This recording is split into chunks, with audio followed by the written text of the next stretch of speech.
Halo pencinta tanaman aglonema.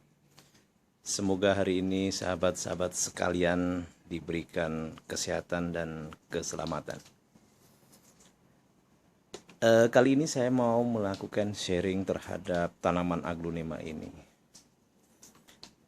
Kita tahu bahwa jenis tanaman ini itu perawatannya harus sedikit diperhatikan karena rentan pertama itu kalau sinar mataharinya terlalu panas, daunnya itu tidak bagus, bahkan bisa kering. Kalau kebanyakan air itu bisa busuk akarnya. Nah, yang pertama, ini hanya sharing saja. Yang pertama itu mengenai media tanam dan pot ya. Ini saya ada contohnya pot ini. Nah, ini jenis pot yang ada lubangnya banyak. Ini yang bagus ya. Jadi tujuannya supaya air yang disiram nanti bisa langsung terbuang di sini. Ya, yang pot yang bagus itu seperti yang ini. Nah, kalau modelnya lubangnya tidak seperti ini, nah contohnya pot saya yang satunya lagi ini. Nah, ini lubangnya hanya sedikit, kemudian saya kasih lubang, saya pakai solder. Nah, ini dari sananya sebetulnya hanya 4 lubang ini ya yang cukup besar. Kemudian saya tambah lubang-lubang lagi. Karena kalau hanya 4 lubang yang besar itu ya seperti yang lubang-lubang ini nanti kurang bagus. Jadi air yang disiram nanti akan tidak seluruhnya turun. Jadi air yang mengembang tadi menyebabkan akar aglonema ini akan membusuk. Ya, kemudian media tanam ini saya menggunakan sekam dan pupuk kandang. Nah, ini yang harus diperhatikan. Bagaimana kalau kita belinya itu dari online yang jarak jauh? Ini contohnya saya beli itu ngirimnya dari Batam. Kemudian dari Batam itu saya dapat satu pot, tapi potnya kecil.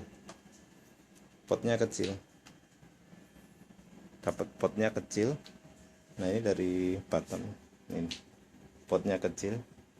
Kemudian, nah ini kalau kita lihat, ini daunnya merah. Ketika barang ini datang, ini yang saya sharing saja nih. Ketika kita habis membeli dari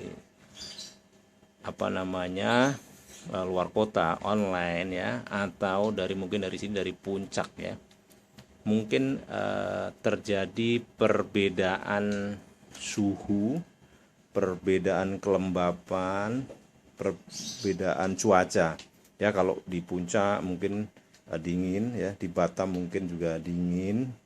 Nah, itu nanti tanaman ini kalau sudah biasa hidup di daerah dingin, otomatis tanaman kan seperti manusia ya.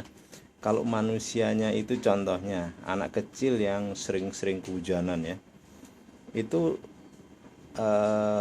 tidak rentan terhadap penyakit pilek. Anak ini berbeda sama anak yang jarang kena kehujanan. Begitu kehujanan sebentar langsung pilek, langsung meriang.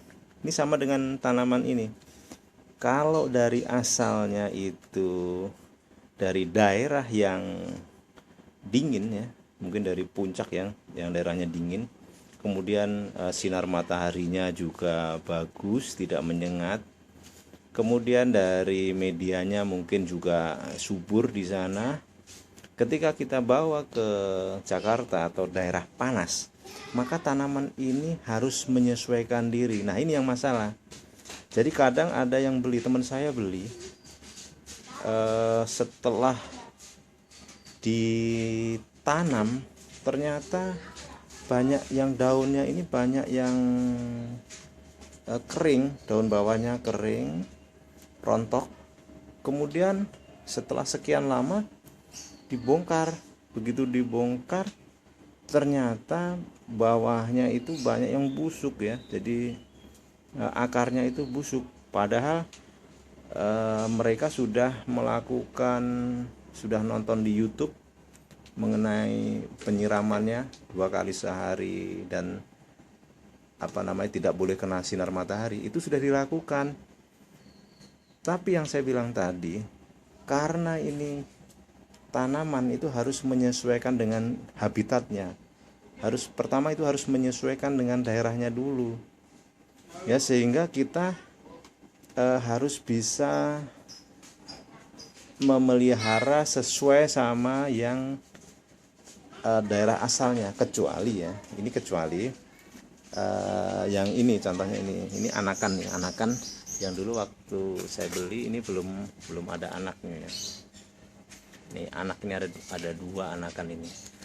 Nah, yang 2 anakan ini kan anakan ini di Jakarta, tumbuh di Jakarta. Artinya secara genetik ini akan lebih kuat dibandingkan dengan induknya ini. Ya, maksudnya ini sudah istilahnya lahirnya di sini, anak yang lahirnya di sini sudah menyesuaikan dengan udara panas di Jakarta ini, sehingga ini akan lebih kuat dibandingkan dengan yang asalnya yang saya beli dari daerah ya, seperti itu. Oleh karena itu teman-teman sekalian, aglonema ini memang tanaman yang sangat perawatannya mungkin lebih insentif lagi dibandingkan dengan tanaman-tanaman yang lain. Kemudian ada satu lagi yang penting nih. Mungkin ya, ketika ini tanaman dijual, mungkin ini pupuk yang diberikan ini, karena tanaman itu mau dijual, mungkin pupuknya banyak. Nah, saran saya adalah ketika contohnya kita beli tanaman ini dari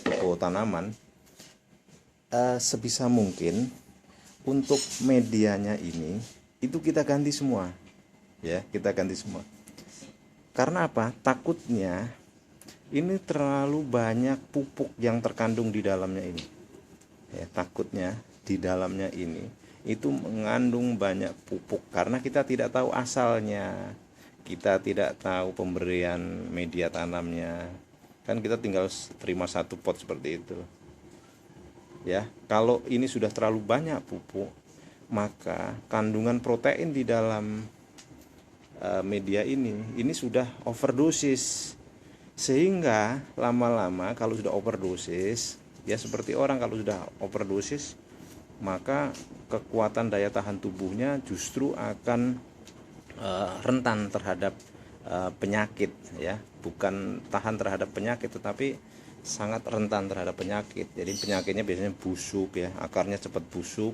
Kemudian tanaman waktu awal itu bentuk daunnya bagus, tapi setelah kita bawa pulang lama-lama layu ya, seperti itu.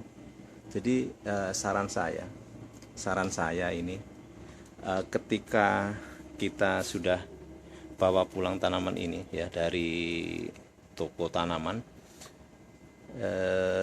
lebih baik kita ganti medianya. Nah, kemudian ini mengenai media ini yang penting menurut saya.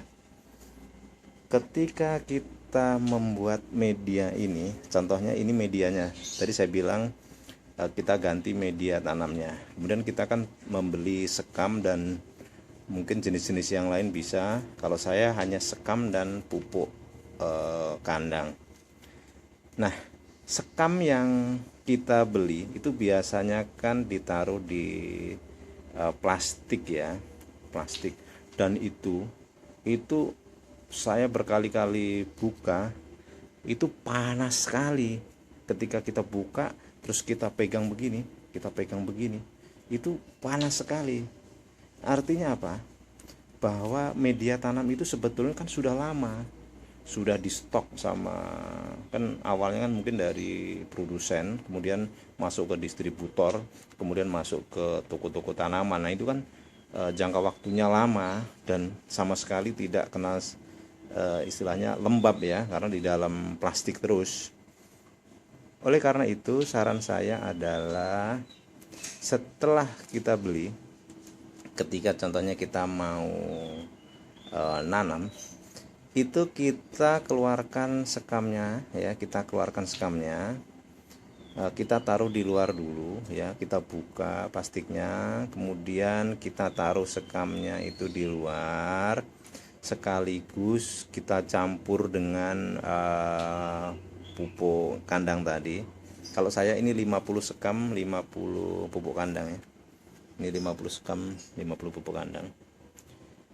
Nah kita taruh di luar, kita kasih, kemudian setelah kita taruh di luar, nanti kita siram-siram dengan air. Kita siram-siram dengan air supaya media tersebut bersatu dengan udara yang saat ini kita berada ya, supaya istilahnya harus menyesuaikan diri dengan habitatnya ya, ya. Kalau saya sehari lebih ya, kadang 2 hari, kadang 3 hari. Nah itu menurut saya lebih bagus daripada langsung dari plastiknya langsung kita tuang di pot seperti ini ya. Saran saya itu, jadi lebih baik kita istilahnya kita tiriskan dulu supaya nanti setelah menyesuaikan diri dengan udaranya ya, itu nanti baru mungkin sehari atau 2 hari baru kita masukkan ke pot, kemudian kita tanam.